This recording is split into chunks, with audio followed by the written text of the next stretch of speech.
សារ៉ាចុលស្ដីពីការរៀបចំទិវាជាតិអប់រំបណ្ដុះបណ្ដាលបច្ចេកទេសនិងវិជ្ជាជីវៈលើកទី9ឆ្នាំ2026ក្រោមប្រធានបទ TVET ផ្ដល់ជំនាញការងារនិងប្រាក់ចំណូលរាជរដ្ឋាភិបាលកម្ពុជាបានកំណត់យកថ្ងៃទី15ខែមិថុនាជារៀងរាល់ឆ្នាំជាទិវាជាតិអប់រំបណ្ដុះបណ្ដាលបច្ចេកទេសនិងវិជ្ជាជីវៈក្នុងគោលបំណងដើម្បីលើកកម្ពស់ការអប់រំបណ្ដុះបណ្ដាលបច្ចេកទេសនិងវិជ្ជាជីវៈនិងធ្វើការផ្សព្វផ្សាយទៅដល់សិស្សានុសិស្សនិស្សិតយុវជនមាតាបិតាអាណាព្យាបាលនិងវិស័យឯកជនឲ្យបានយល់អំពីសារៈសំខាន់នៃការអប់រំបណ្ដុះបណ្ដាលបច្ចេកទេសនិងវិជ្ជាជីវៈ Technical Vocational Education and Training ហៅកាត់ថា TVET ក្នុងការជំរុញការបណ្ដុះបណ្ដាលកម្លាំងពលកម្មជំនាញប្រកបដោយគុណភាពនិងប្រសិទ្ធភាពឲ្យឆ្លើយតបទៅនឹងតម្រូវការទីផ្សារការងារទាំងក្នុងនិងក្រៅប្រទេសនៅឆ្នាំ2026នេះទិវាជាតិអប់រំបណ្ដុះបណ្ដាលបច្ចេកទេសនិងវិជ្ជាជីវៈលើកទី9ប្រារព្ធធ្វើឡើងក្រោមប្រធានបទ TVET ផ្ដល់ជំនាញការងារនិងប្រាក់ចំណូលស្របតាមយុទ្ធសាស្ត្របញ្ចកោណដំណាក់កាលទី1ដែលបានកំណត់យកអាទិភាពគន្លឹះទី1គឺមនុស្សដោយបានផ្ដោតសំខាន់លើការកសាងនិងអភិវឌ្ឍមូលធនមនុស្សប្រកបដោយគុណភាពសមត្ថភាពជំនាញវិជ្ជាជីវៈច្បាស់លាស់គំនិតច្នៃប្រឌិតនិងភាពប្រកួតប្រជែងខ្ពស់ដើម្បីសម្រេចឲ្យបាននូវគោលដៅពលរដ្ឋម្នាក់មានជំនាញមួយយ៉ាងតិចប្រចាំជីវិតដើម្បីឲ្យការរៀបចំទិវាជាតិនេះប្រព្រឹត្តទៅដោយរលូនប្រកបដោយភាពអធិកអធមរាជរដ្ឋាភិបាលសូមដាក់ចេញនូវវិធានការណែនាំដូចខាងក្រោម 1. ក្រសួងការងារនិងបណ្ដុះបណ្ដាលវិជ្ជាជីវៈត្រូវទទួលបន្ទុករៀបចំទិវាជាតិនេះនិងត្រូវផលិតជាវីដេអូនិងខ្លឹមសារឯកសារផ្សេងៗដោយសហការជាមួយក្រសួងស្ថាប័នពាក់ព័ន្ធរដ្ឋបាលរាជធានីខេត្តអង្គការជាតិអន្តរជាតិដៃគូអភិវឌ្ឍន៍និងវិស័យឯកជនដើម្បីធ្វើការផ្សព្វផ្សាយឲ្យបានទូលំទូលាយនៅទូទាំងប្រទេស 2. ក្រសួងស្ថាប័នពាក់ព័ន្ធនានាត្រូវចូលរួមសហការគាំទ្រនិងផ្សព្វផ្សាយគ្រប់មធ្យោបាយដើម្បីអបអរសាទរទិវាជាតិអប់រំបណ្ដុះបណ្ដាលបច្ចេកទេសនិងវិជ្ជាជីវៈលើកទី9ឆ្នាំ2026តាមអង្គភាពរៀងៗខ្លួន 3. រដ្ឋបាលរាជធានីភ្នំពេញត្រូវចូលរួមសហការនិងគាំទ្រដល់ក្រសួងការងារនិងបណ្ដុះបណ្ដាលវិជ្ជាជីវៈដើម្បីផ្សព្វផ្សាយទិវាជាតិអប់រំបណ្ដុះបណ្ដាលបច្ចេកទេសនិងវិជ្ជាជីវៈលើកទី9ឆ្នាំ2026នេះឲ្យកាន់តែផុសផុលនិងតាមគ្រប់មធ្យោបាយដូចជាការការពារសន្តិសុខសណ្ដាប់ធ្នាប់និងការចងបដាពាក្យស្លោកនៅតាមទីសាធារណៈក្នុងដែនដីរបស់ខ្លួន 4. រដ្ឋបាលខេត្តនីមួយៗត្រូវរៀបចំទិវាជាតិអប់រំបណ្ដុះបណ្ដាលបច្ចេកទេសនិងវិជ្ជាជីវៈលើកទី9ឆ្នាំ2026ដោយមានការចូលរួមពីមន្ទីរការងារនិងបណ្ដុះបណ្ដាលវិជ្ជាជីវៈគ្រឹះស្ថានអប់រំបណ្ដុះបណ្ដាលបច្ចេកទេសនិងវិជ្ជាជីវៈសាធារណៈឯកជននិងអង្គការសមាគមដែលស្ថិតនៅក្នុងដែនដីរបស់ខ្លួនទន្ទឹមនឹងនេះត្រូវមានចលនាលើកទឹកចិត្តឲ្យមានការចូលរួមពីវិស័យឯកជនក្រុមហ៊ុនរោងចក្រសហគ្រាសនិងគ្រឹះស្ថាននានាផងដែរនិងត្រូវចូលរួមផ្សព្វផ្សាយឲ្យបានទូលំទូលាយអំពីកម្មវិធីការធ្វើតេស្តវាយតម្លៃផ្អែកលើសមត្ថភាពទទួលស្គាល់ការសិក្សាពីមុន 5. ក្រសួងព័ត៌មានត្រូវណែនាំប្រព័ន្ធឃោសនារបស់រដ្ឋឯកជននិងបណ្ដាញសារព័ត៌មានសង្គមនានារួមមានវិទ្យុទូរទស្សន៍កាសែតនិងមធ្យោបាយផ្សព្វផ្សាយផ្សេងទៀតឲ្យធ្វើការផ្សព្វផ្សាយសារចរណ៍សារលិខិតសម្ដេចមហាបវរធិបតីហ៊ុនម៉ាណែតនាយករដ្ឋមន្ត្រីនៃព្រះរាជាណាចក្រកម្ពុជាវីដេអូនិងខ្លឹមសារឯកសារផ្សេងៗក្នុងឱកាសប្រារព្ធទិវាជាតិនេះ 6. ក្រសួងស្ថាប័នអង្គភាពពាក់ព័ន្ធនានារដ្ឋបាលរាជធានីខេត្តត្រូវរៀបចំចុងបដាពាក្យស្លោកនៅតាមអង្គភាពនិងទីសាធារណៈតាមខ្លឹមសារដូចខាងក្រោម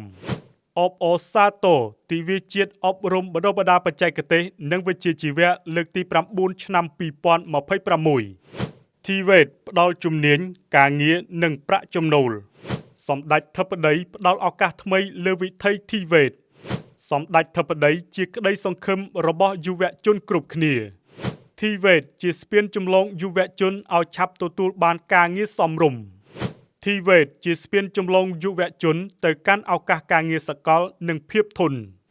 ភាពជាដៃគូរដ្ឋនិងឯកជនក្នុងការពង្រឹងគុណភាព TVET ដើម្បីឆ្លើយតបទៅនឹងតម្រូវការទីផ្សារការងារ Digital ការលើកកម្ពស់ TVET តាមរយៈបច្ចេកវិទ្យា Digital ដើម្បីនវានុវត្តន៍និងភាពប្រកួតប្រជែង TVET កសាងកម្លាំងពលកម្មជំនាញប្រកបដោយភាពធន់និងចីរភាពដើម្បីការអភិវឌ្ឍបៃតង TVET ដើម្បីនិរន្តរភាពការងារនិងកំណើនសេដ្ឋកិច្ចជាតិ TVET បង្កើនផលិតភាពការងារនិងភាពប្រកួតប្រជែងខ្ពស់ TVET រៀនពេលខ្លីងាយរកការងារធ្វើនិងមានចំណូលជាប្រចាំ TVET ផ្ដល់ឱកាសសម្រាប់ការសិក្សាពេញមួយជីវិត TVET ជំនាញពិតជីវិតប្រសើរពលរដ្ឋម្នាក់មានជំនាញមួយយ៉ាងតិចប្រចាំជីវិត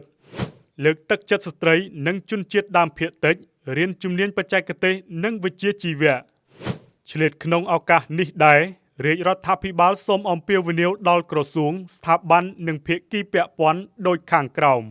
1. ក្រសួងស្ថាប័នពាក់ព័ន្ធនានាជាពិសេសរដ្ឋបាលថ្នាក់ក្រោមជាតិត្រូវចូលរួមសហការគាំទ្រនិងអនុវត្តកម្មវិធីគោលនយោបាយអាទិភាពរបស់រាជរដ្ឋាភិបាលជាពិសេសកម្មវិធីបណ្ដុះបណ្ដាលវិជ្ជាជីវៈនិងបច្ចេកទេសដល់យុវជនមកពីគ្រួសារក្រីក្រ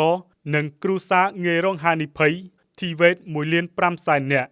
ព្រមទាំងបុគ្គលនៃសេដ្ឋកិច្ចក្រៅប្រព័ន្ធនិងក្នុងប្រព័ន្ធដោយធ្វើការផ្សព្វផ្សាយឲ្យបានទូលំទូលាយនិងមានប្រសិទ្ធភាពខ្ពស់ដើម្បីជំរុញយុវជនឲ្យមកចុះឈ្មោះចូលរៀនក្នុងកម្មវិធីនេះកាន់តែច្រើនឡើង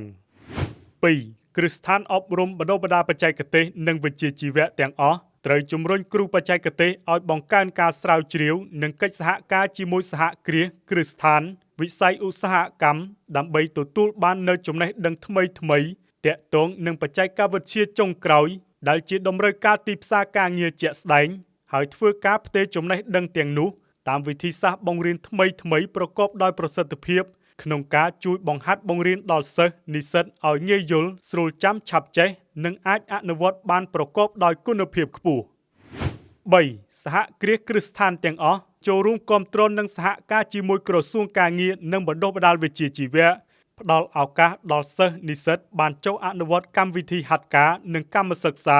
ដោយផ្សារភ្ជាប់ទ្រឹស្ដីជាមួយការអនុវត្តជាក់ស្ដែងក្នុងន័យលើកកម្ពស់ការអភិវឌ្ឍជំនាញដើម្បីមានឱកាសជ្រើសរើសសិស្សនិស្សិតដែលកំពុងហាត់ការឬអនុវត្តកម្មសិក្សាដែលយល់អំពីការងារស្រាប់មកធ្វើជាបុគ្គលិករបស់ខ្លួន 4. អាណាព្យាបាលមាតាបិតានិងភាគីពាក់ព័ន្ធនានាចូលរួមជំរុញកូនឬយុវជនឲ្យមកចុះឈ្មោះចូលរៀនក្នុងកម្មវិធី TVET 1.5 លា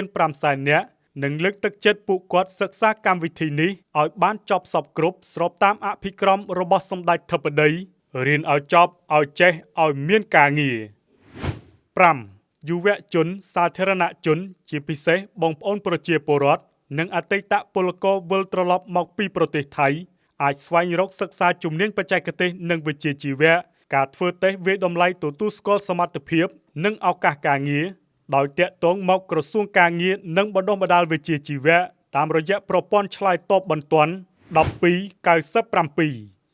6. សិល្បករសិល្បករនីកីឡាករកីឡាករនីនិងបុគ្គលដែលមានប្រជាប្រិយភាពសូមចូលរួមផ្សព្វផ្សាយកម្មវិធី TVET 1.5 លាននាក់ឲ្យកាន់តែផុសផុលនិងទូលំទូលាយបន្ថែមទៀត